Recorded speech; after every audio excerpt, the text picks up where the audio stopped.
Hey everyone, so today we're going to be interviewing a pretty famous film director named Wesley Wang. He's from America. He's currently going to college, on Harvard College, and he's a pretty well-known producer, or yeah, director, sorry, not producer. But first, we'd like to play a quick video explaining what GYP really is and explain what we're trying to do with this film festival.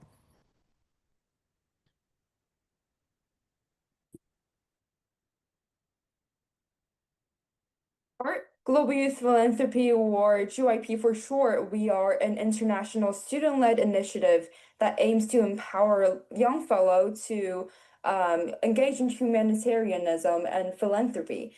We help students engage in social impact, cultural exchange, and community action.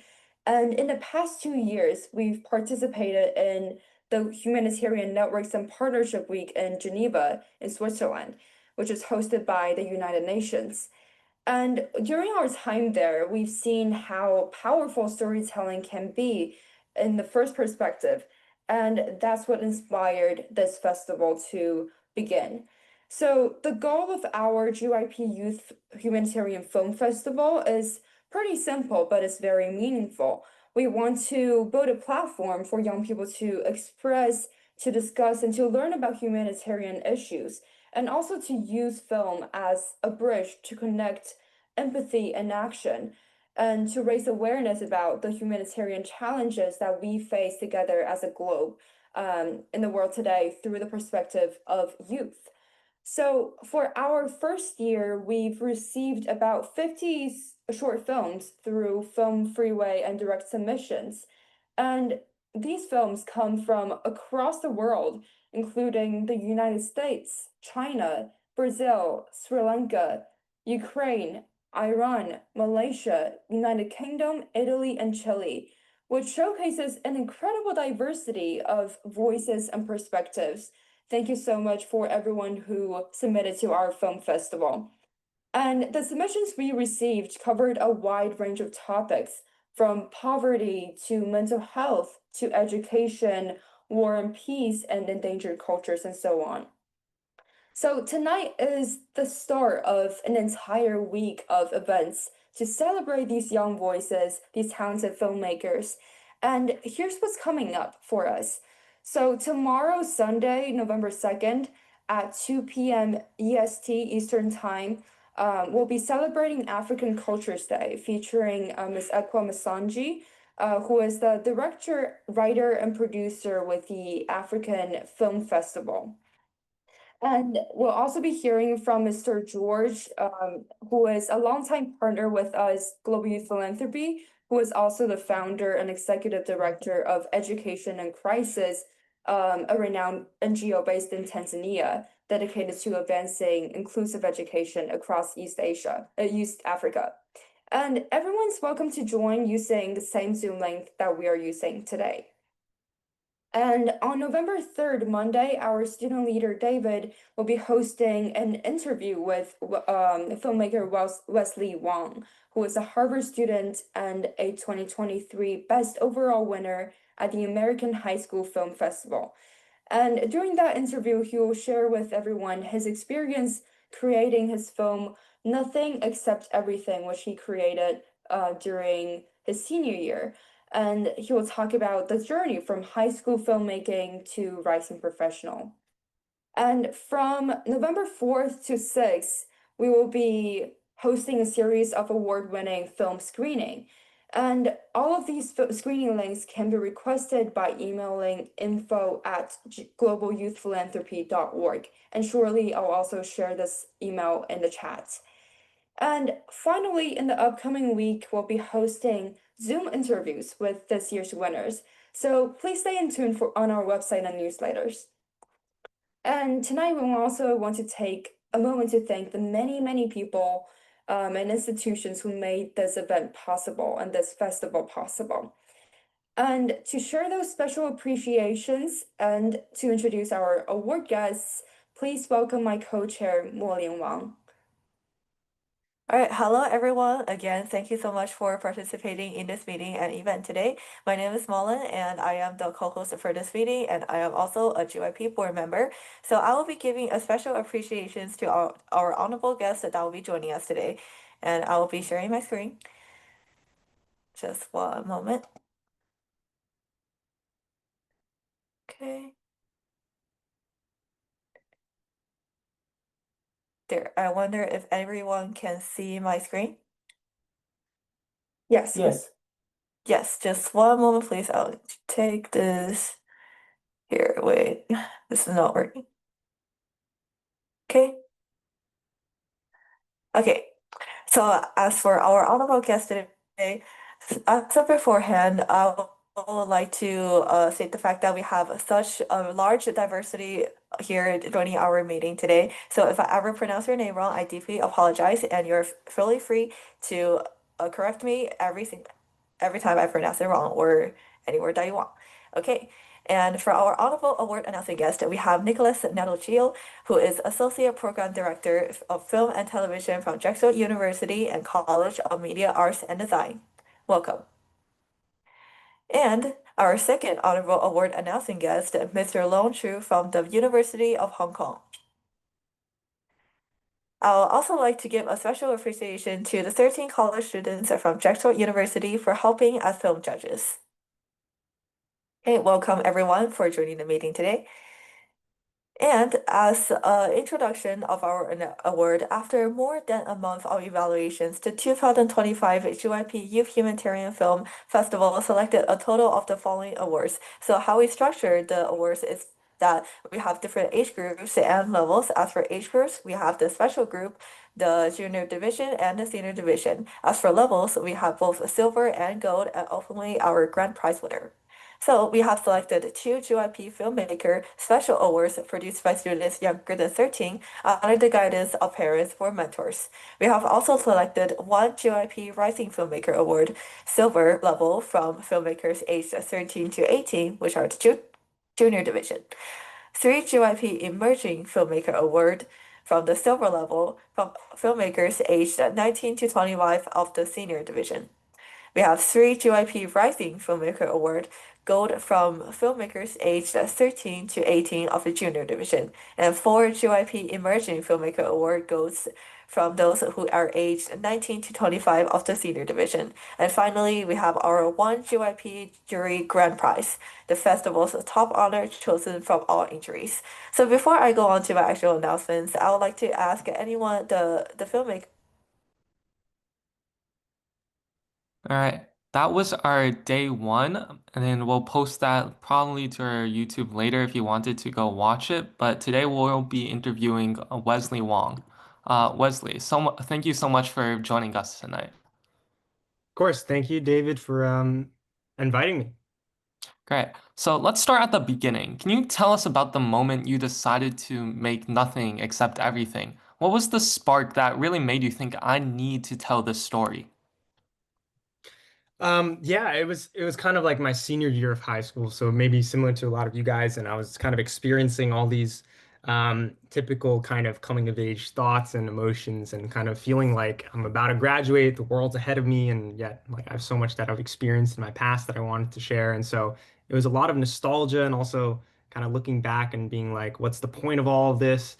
And so a lot of those existential questions that I wanted to portray and kind of I wanted to make something for, I guess, my friends and the people that I would kind of what I would watch in theaters. Whereas my other work kind of more explored issues that I wasn't very familiar with, and I wanted to experiment this time with something that I was very personal to me. And so I wanted to tell that story of me graduating, basically. Great. So speaking of developing this story about your coming of age feelings, right? When you were developing this story, how did you approach writing to try to represent like your generation? Did you feel pressure to authentically represent Gen Z, or did you just write what felt really true to you here? I think it was for me what felt true to me. It's very difficult to try to write to what you think other people are gonna like, because the more you try to, there's like the famous saying, like the more you try to appease everyone, the less you'll actually appease anyone.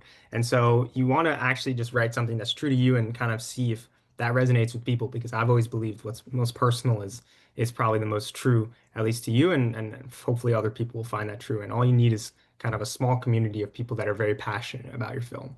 And so, yeah, for me, it was more so the latter. Mhm.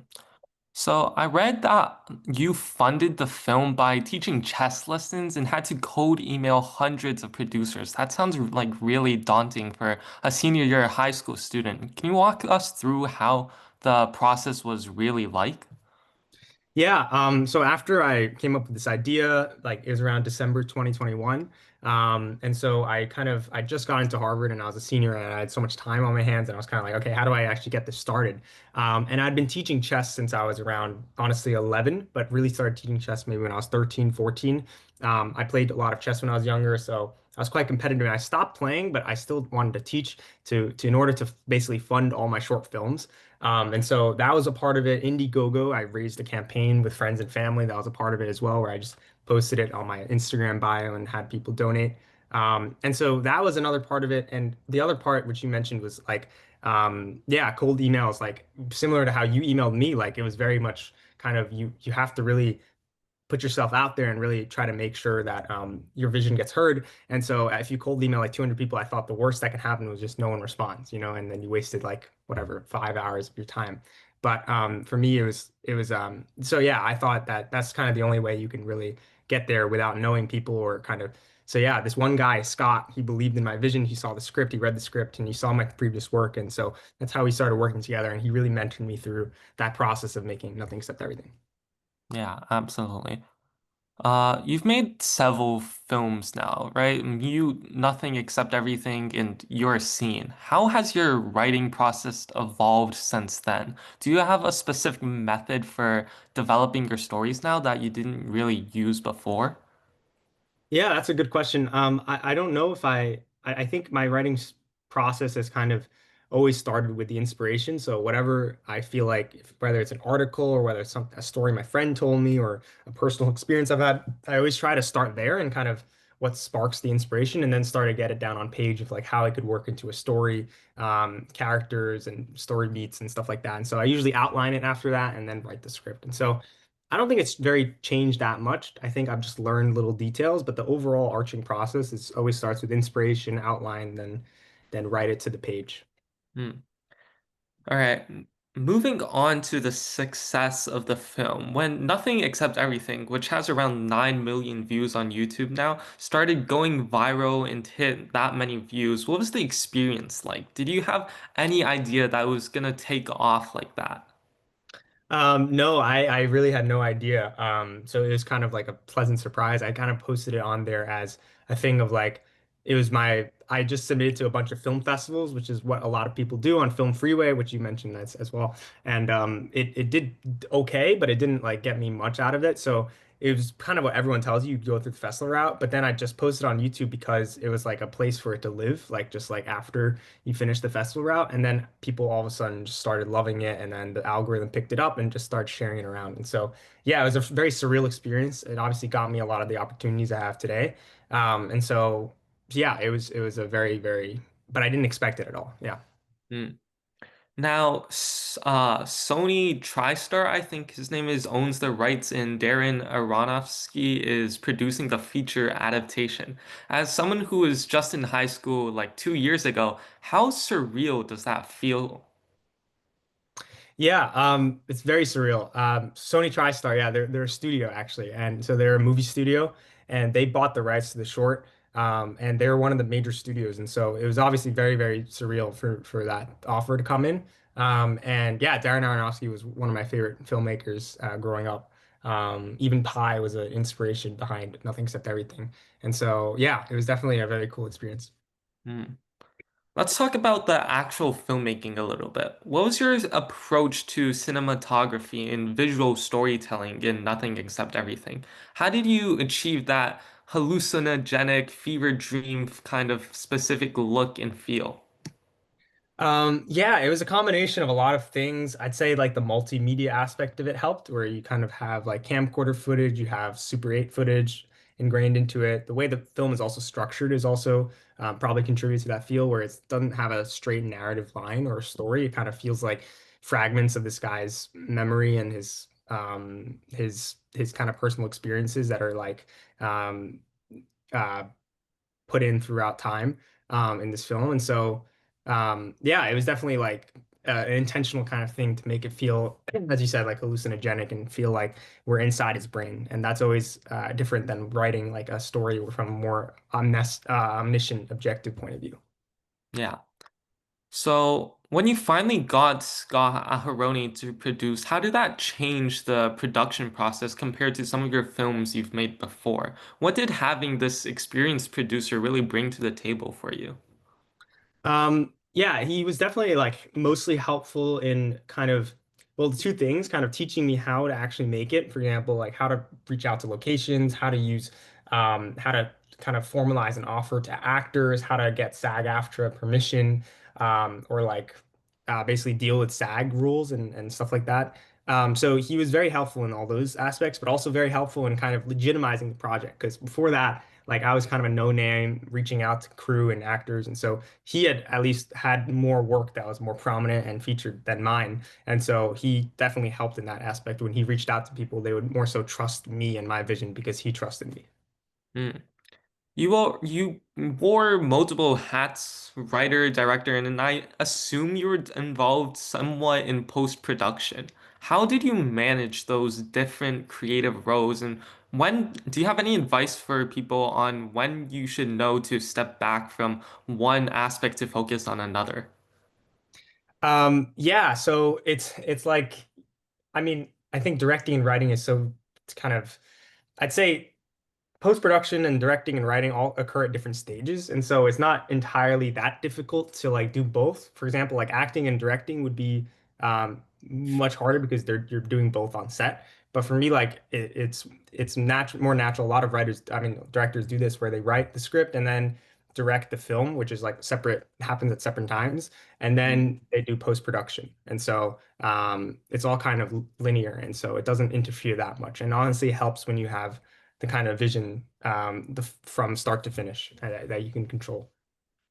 Yeah. Moving on to just like the directing part of it, right? So you said that Scott's authority or like reputation got you the trust of some well-known actor, but as of this young director working with actors, other than just tr relying on Scott's authority, how did you establish your authority in this creative vision of yours on set? Did you face any challenges because of your age? It was, I'd say mostly the challenges with my age were more so, like as you said, the authority aspect of it. Like people like assume if you're like 18 years old, or at the time I was 18, I think, making this film, like that you know less or like you don't have as of a short as a vision. But you kind of just have to be like very confident and kind of know that it's your money. First of all, it's your project that you're owning. And so of course that you have to really be the one to make the calls at that point. And so, yeah, it was definitely like not easy to convince people that of that I know what I'm doing, kind of. But it took some time and trust, and definitely like working with them a lot helps as well. Mm. Going back to your chess background, you were a feed master, and I remember that you were an 11-time national champion before you started focusing your energy on filmmaking. Did that help your creative process, or do you think that strategic thinking influenced your approach to filmmaking? Um, I think yes, I think in a way like because chess is so planned and kind of like mathematical in a way, I think a lot of, in terms of maybe not the creative aspects of filmmaking, but a lot of the mechanical aspects of like how to plan something and how to plan ahead, like that always helped. I remember Stanley Kubrick played chess as well. He always said that planning ahead helps when making a film, and that chess helped him because he played chess. And so I would probably say the same, where it helped in that aspect of like having the discipline to kind of um, to see ahead of yourself and kind of predict what's to come when it's very difficult to predict what's to come sometimes. Yeah, absolutely. Going a bit more upon that, tell us about Chess Sanity, the nonprofit you started in 2014 to promote chess in underprivileged schools. What motivated you to start this organization?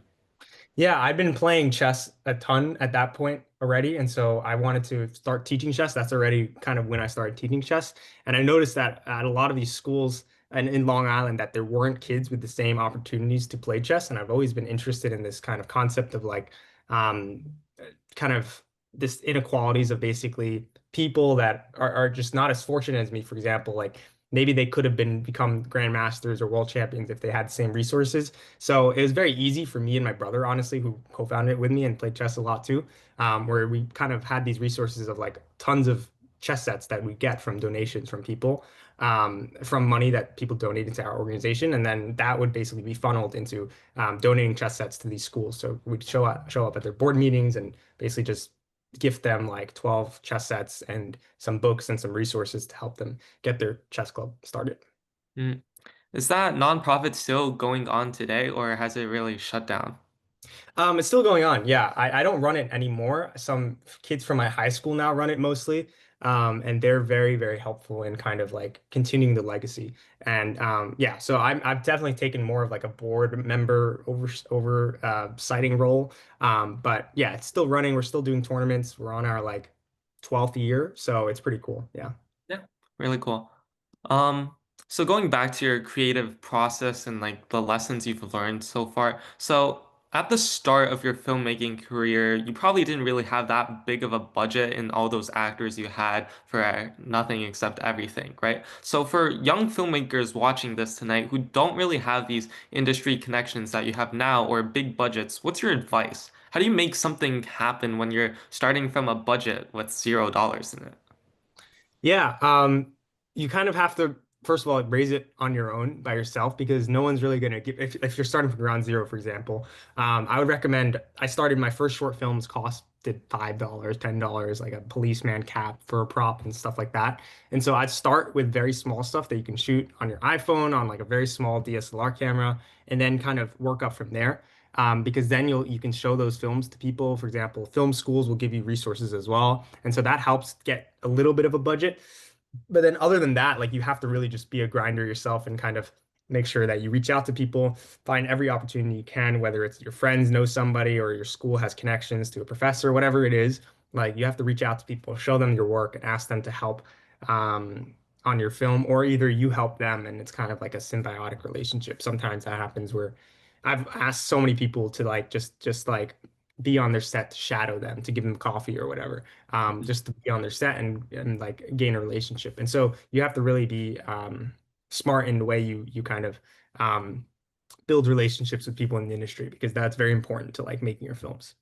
Mm. So you recommend that students start off small, gradually grow bigger, and try to seize whatever opportunities they can get, pretty much. Yeah, yeah, Right. basically. Um, Also, you're still a student at Harvard, right? How are you balancing Harvard, which is a pretty notoriously rigorous school, your film career, and everything else? How do you manage it all, and what keeps you motivated to balance all of these things at the same time? Yeah, what keeps me motivated, I'll answer that first. I mean, I'd say it's pretty easy to be motivated if you're especially with like in terms of like the position I have. Like it's very, very I've been blessed to have such a great career already at the start of my career and have all these opportunities. And so for me, it's like I have to be able to like capitalize on these opportunities that like other people might not have. And so I'd say that's one of the biggest motivators. The other one is what got me started making movies, which is just the love to tell stories, the love to tell stories through film. And so yeah, it's constantly every day I try to balance definitely my schoolwork, which is like I've definitely taken more of a backseat on. I'm trying to make sure I take much easier classes and stuff like that. So yeah, it's definitely a lot of that and trying to balance and make sure you have your priorities right. And so for me, it's definitely filmmaking right now. Mm. Moving on to your thoughts on the future, right? So, Nothing Except Everything has gotten a feature adaptation or is going to get a feature adaptation, right? The transition from short film to this feature length is notoriously really difficult. How are you thinking of adapting Nothing Except Everything for a longer format while maintaining its essence? Yeah, so nothing except everything.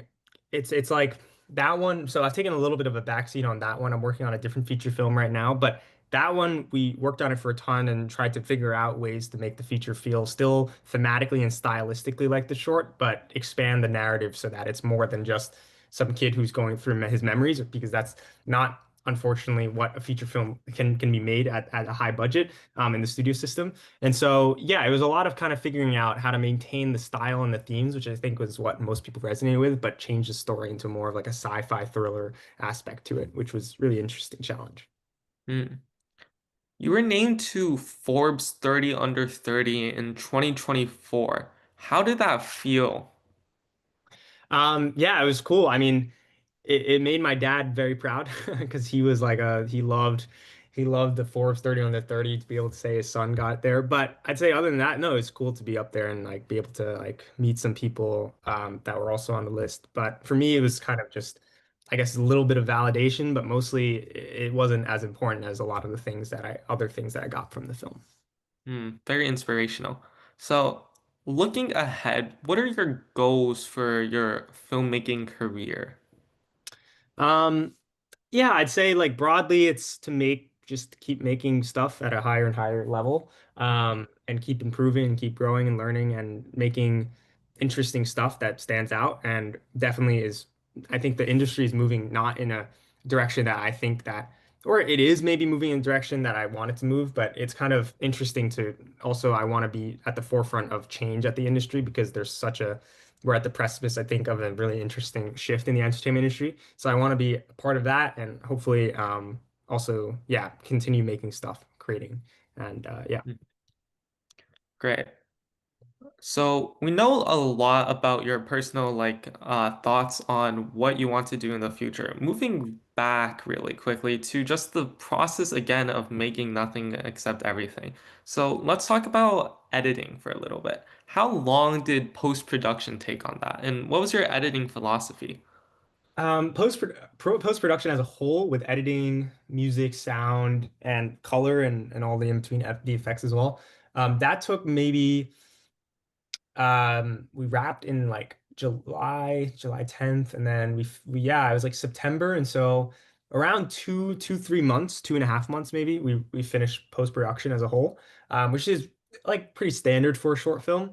But yeah, my philosophy is kind of like I don't think it's anything that revolutionary, although one thing I'd say is that it's really important for me to be close to the editor and be in the same room as them.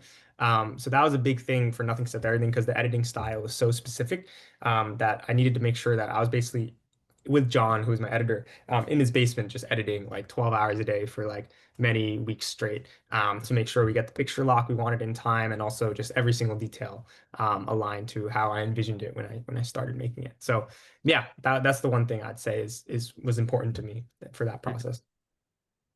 So okay. So sound design in music can or make a film, right? And your film definitely has a lot of sound effects in it. How did you approach the audio elements, especially working within budget constraints compared to some larger films like Interstellar, which has these grand soundtracks to them? Yeah, I mean, it's kind of like the music, for example, we got it licensed from these artists. That was one part that the Interstellar, I guess, did not have.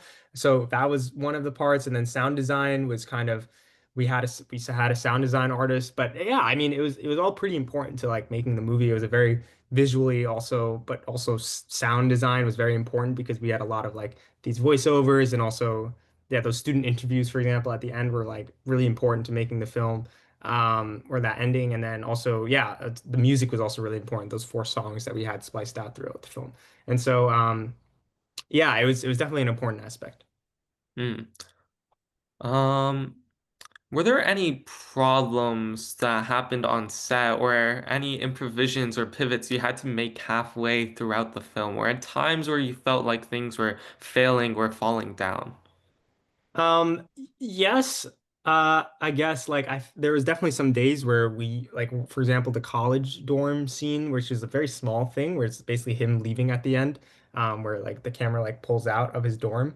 Um, that was one location that was very difficult to get, and they unfortunately had to move their time slot, and so we had to shoot it on a different day than we planned to, and so one of the days went overboard. It was like a 17-hour final day, sh that shooting.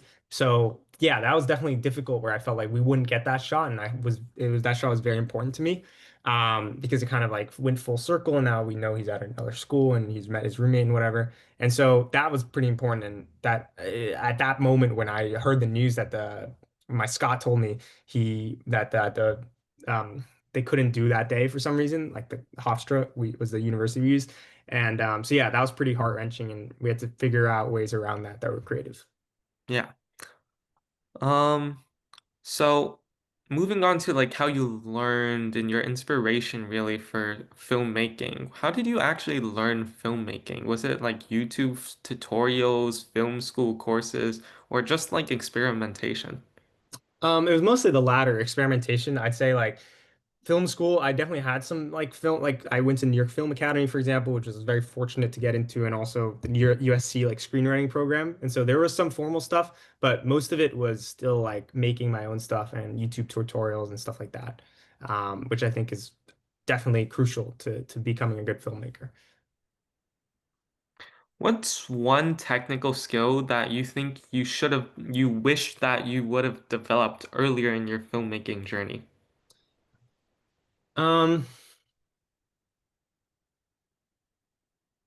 I don't know if there's one. I guess I was pretty fortunate where I developed them pretty early, so I don't know what I could have developed even earlier, maybe like coding or something. I guess it has nothing to do with filmmaking, but it's always a great technical skill to have, especially in our day and age. So I like don't know how to code at all. But yeah, I'd say like I think I don't think you need to be a technical expert in every single field when you're directing a film. That's the good thing Mhm. about it. So what I learned was just like the basics of like each thing, for example, cinematography, editing. And so I used to do those all by myself for like my first films. But yeah, definitely later on you should find people who are specialized in those fields. Mm. Um, Moving on to like submission and like the film festivals you submitted it to, right? Film festivals can be really crucial for indie filmmakers. How did you navigate that world and decide which festivals you wanted to submit to? Yeah, festivals are like interesting where they have like different kinds of festivals. For example, like there's not just like obviously we submitted to the big ones like Sundance, South by Southwest, Tribeca, but there was also like festivals that are more, like for example, All American High School Film Festival, which your only high schoolers can submit to. And so we were trying to find a lot of festivals like that we can get into, that are more specialized to, for example, the genre or anything, director specific things about the director or like the themes. And so, yeah, I think that was the stuff that we felt like we had the best ch like we wanted to submit to the festivals we thought we had the best chance of getting into, but also all the biggest ones like that would get us the most amount of press and whatever and yeah, success. Hmm. Um, what's your philosophy on collaboration versus maintaining creative control? So I know you let Scott Haroni into your film as producer. Did he try to change some aspects, and what was your opinion on others' opinions on your film? Yeah, no, Scott was actually very, very supportive. I was really lucky. And I think it's partly because it was an independent film and kind of I was funding it myself. And Mhm. basically, I was very lucky to have a filmmaker, I mean, a producer that was just like, kind of like, yeah, I trust your vision fully. Like, he definitely disagreed with me sometimes. He was like, you should do this instead of this, but it was kind of more amicable. It was never like, my experiences in the studio system have been different so far, where it's like they're much more like stringent on like what you need to do, or else we can't make this film. But I understand because it's their money and they're distributing and they're taking a large bet. But in an independent film, you have the privilege of like being more control over your project. And I think Scott was definitely a producer that did not hinder that, and he more so supported my vision and believed in it. Yeah. Moving on to You Are Seen. What inspired you to make that film? Yeah, you were seeing. So I'd always wanted to make a horror film. I was kind of interested in experimenting with that genre for a bit of time. And I had some friends who were working on some stuff like that. And so I was kind of like, okay, let me give my own shot at it. And I thought of this idea of like this influencer world and what's the worst thing that can happen to influencers, or kind of what's their thing that they love, but that they could bite that can bite them back basically. And that was the kind of concept of like these influencers are starting to be stalked and stalked so much where and being seen so much that it's almost like becomes a disease or like harmful for them. So that was the genesis of your scene. Hmm. Do you plan on continuing to experiment with the type of genres of film that you create, or do you think you'll stick more to one genre later in the future? Yeah, definitely experimenting, hopefully. I mean, if I can make more stuff, like and diverse stuff, but it just it depends also what gets made and like that's a lot of the times it's not up to me. Yeah, hopefully I get to experiment more with genres that I find drawn to at that particular time. Yeah. When you're developing like a new project, how do you know if an idea is worth pursuing for these young filmmakers that might be watching this later? What's your process for evaluating whether a story is good enough to become a film? Yeah, that's a great question. I mean, I think it's a lot of it is like you for me, a great story sticks with you no matter what, and it gives Hmm. you this kind of unrelenting kind of passion that you just have to make it. And so I'd say if it doesn't burn that passion, for example, I've had that happen to me before where I've started a project that I was kind of forced to do, and that usually never happens and or never creates good work. And so you want to make sure that you really, really care about it. And even when you come back to the idea after you've written it down or outlined it or whatever, you come back to it a week later and it's still that good or like that exciting to you, that's when you should pursue a project, when it actually feels very exciting to you for a prolonged period of time. Yeah. Um, Moving on. Now you're working with major studios. How do you approach this balance between commercial appeal and artistic integrity? I know you said that these major studios want you are more stringent, I think you said, but what does that really look like in reality? Yeah, it's like a lot of it is it's always a constant struggle between filmmakers and major studios. I'm sure you guys have heard about this stuff before, but yeah, it's a lot of like knowing when to compromise and basically being like, okay, this I can be like, okay, this scene I don't really care about. If, for example, a studio exec is like, no, you need to take this out because we can't offend any particular group or whatever it could be. Like they have their mandates of like what kind of movie they need to make. And so if it doesn't matter to you that much, then you should take it out. But I'd say if it matters to you a lot and this is why you're making the movie, um, then I'd say you should definitely keep it in and really fight for it. And so, yeah, it's a tough balance that I'm still trying to figure out myself. But I'd say that's one of the benefits of like making something independently, like nothing except everything. But the benefit of making something with a studio is like you get much more money, you get much more access and all that stuff. Hmm. Um, what's your process for getting unstuck when you hit some creative blocks, as many producers or directors make during their writing process or editing process? Yeah, I that's a great question. I still haven't figured that one out fully, honestly. It's always still a struggle for me when I hit a roadblock and like I always try different things. I try to walk outside or like I try to come back to it 2 days later and start work on a different project, but it's very difficult to like get out of writer's block, I think. And sometimes you just have to like get out of your own head and really and I'd say like the one thing that has worked for me is like getting out of my own head and just putting something out there and just being like, okay, I'm sending it out, even though I don't think it's perfect, like just write it and then send it out. That can sometimes be freeing because then people give you feedback and it'll be more pointed of like what you need to work on. Yeah. Absolutely. So we already talked about what you would recommend for young people who think that they don't really have the resources, but what would you say to young people that just feel that they're too young to make an impact in creative industries? What would you say to these young filmmakers?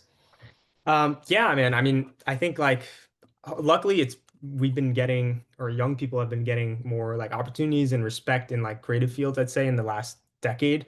But I'd say, yeah, for sure, like there's still like this kind of stigma that young people like, when you especially when you're working with older people who don't understand the genres or the themes that you're trying to convey that are more relevant to this generation. Like I'd say it's always a struggle, but like you just have to make sure that you work with people that you like, young people as well, that support you and find the people that you like find the people that will support you and believe in you and believe in your vision and just make the thing. And it sounds easier than or it's harder than it sounds, but it's definitely like always motivation for me to kind of prove people wrong, I guess, in that way.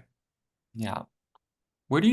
Okay, to conclude here, where would you see yourself in 5 years, like both as a filmmaker and just like as a person navigating this industry?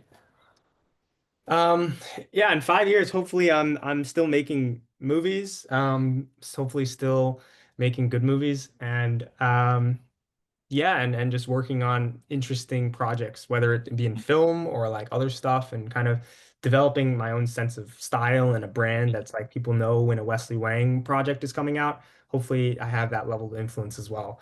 And working, yeah, with great people, exciting people, and yeah, that's what I imagine. Hopefully, my career is in 5 years. Great. Thank you so much for sharing your journey with us tonight. This has been incredibly inspiring. Do you have any final words for the young creators and humanitarians watching tonight? No, I just say like thank you again for inviting me, and like I appreciate the questions, and yeah, and like good luck to all of you guys as well. Like keep creating, and good luck. Yeah. Yeah, great. Thank you so much for being with us tonight. Yeah, of course. Thank you. Kind of making your own stuff. And so I would say like, if you can provide a platform for them and like helping them make their own stuff, that would help. So I don't know how, either whether it be like with resources or finances or like just like educational resources. Like I think all of those could be helpful in like yeah, of just like I'd say like the most important thing for high school filmmakers is to like make stuff and just make a lot of stuff and fail and try again and learn from that experience. And like um very, very rare is it that like you make something good on the first try. And so yeah. Okay. Yeah. Yeah, I think the filmmaking is a very, very complicated process. Maybe, for very limited people, they can complete the whole project. So for this festival at the beginning, we had an idea, we also try to offer somebody, have a creative idea, the story.